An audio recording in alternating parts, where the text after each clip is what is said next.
ನಮಸ್ಕಾರ ವಿಶ್ವವಾಣಿ ವೀಕ್ಷಕರಿಗೆ. ನಾನು ಡಾಕ್ಟರ್ ಪದ್ಮಿನಿ ಪ್ರಸಾದ್, ಸ್ತ್ರೀರೋಗ ತಜ್ಞರು ಹಾಗೂ ಲೈಂಗಿಕ ತಜ್ಞರು. ಈಗ ಹಲವಾರು ಜನರಲ್ಲಿರೋ ಒಂದು ಪ್ರಶ್ನೆ ಅಥವಾ ಅಕಸ್ಮಾತಾಗಿ ಈ ರೀತಿ ನಡೆದಾಗ ಅವರಲ್ಲಾಗುವಂಥ ಆತಂಕಗಳು, ಭಯಗಳು, ಇನ್ನೂ ವಿಷಯ ಯಾವುದಂದರೆ, ಈ ಮುಟ್ಟಿನ ಸಂದರ್ಭದಲ್ಲಿ ಸಂಭೋಗ ಕ್ರಿಯೆ ನಡೆಸಿದರೆ ಏನಾದರೂ ತೊಂದರೆ ಆಗುತ್ತಾ?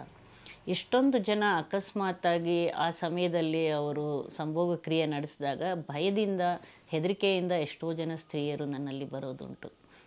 ಆದರೆ ವೈಜ್ಞಾನಿಕವಾಗಿ ಸಂಭೋಗ ಕ್ರಿಯೆನ ಮುಟ್ಟಿನ ಸಂದರ್ಭದಲ್ಲಿ ಮಾಡಬಾರ್ದು ಅನ್ನೋ ಥರ ಏನೂ ಇಲ್ಲ. ಕೆಲವು ಸಂದರ್ಭದಲ್ಲಿ ಏನಾಗುತ್ತೆ, ಮುಟ್ಟಿನ ಸಮಯದಲ್ಲಿ ಮಾಡಿದಾಗ ಅತಿಯಾದ ರಕ್ತಸ್ರಾವ ಇದ್ದಾಗ ಅಥವಾ ಅತಿಯಾದ ನೋವು, ಮುಟ್ಟಿನ ತೊಂದರೆಗಳಿರೋವಂಥವರಲ್ಲಿ ಅಥವಾ ಜನನಾಂಗಗಳ ಸೋಂಕಿರೋರಲ್ಲಿ ಅಂಥವರಲ್ಲಿ ಏನಾದರೂ ಇದನ್ನು ಸಂಭೋಗ ಕ್ರಿಯೆ ನಡೆಸಿದರೆ ಸ್ವಲ್ಪ ಮಟ್ಟಿಗೆ ತೊಂದರೆ ಆಗ್ಬೋದು. ಯಾಕಂದರೆ ಸೋಂಕು ಒಬ್ಬರಿಂದ ಒಬ್ಬರಿಗೆ ಹರಡ್ಬೋದು ಮತ್ತು ರಕ್ತಸ್ರಾವ ಅಥವಾ ಮುಟ್ಟಿನ ಸ್ರಾವ ಕೂಡ ಹೆಚ್ಚಾಗ್ಬೋದು.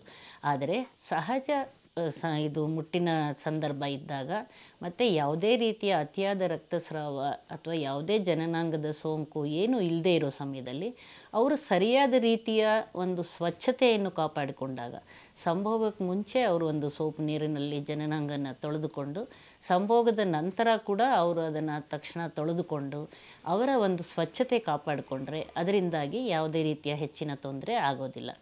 ಹಾಗಾಗಿ ಇದಕ್ಕೆ ಅಕಸ್ಮಾತಾಗಿ ಅಂತಹ ಸಂದರ್ಭಗಳು ಬಂದಿದ್ದಾಗ ಅವರು ಅತಿಯಾದ ಆತಂಕ ಪಟ್ಕೊಳ್ಳೋ ಅಂಥ ಅವಶ್ಯಕತೆ ಇಲ್ಲ.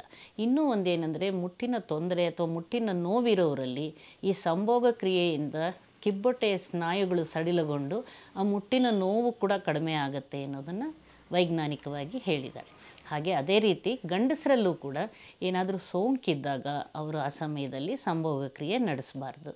ಹಾಗಾಗಿ ಇದು ಕೆಲವು ವಿಷಯಗಳನ್ನು, ಮುನ್ನೆಚ್ಚರಿಕಾ ಕ್ರಮಗಳನ್ನು ಅವರು ತೆಗೆದುಕೊಂಡಾಗ ಮುಟ್ಟಿನ ಸಮಯದಲ್ಲಿ ಸಂಭೋಗ ಕ್ರಿಯೆಯಿಂದ ಅತಿಯಾದ ತೊಂದರೆ ಏನೂ ಉಂಟಾಗೋದಿಲ್ಲ.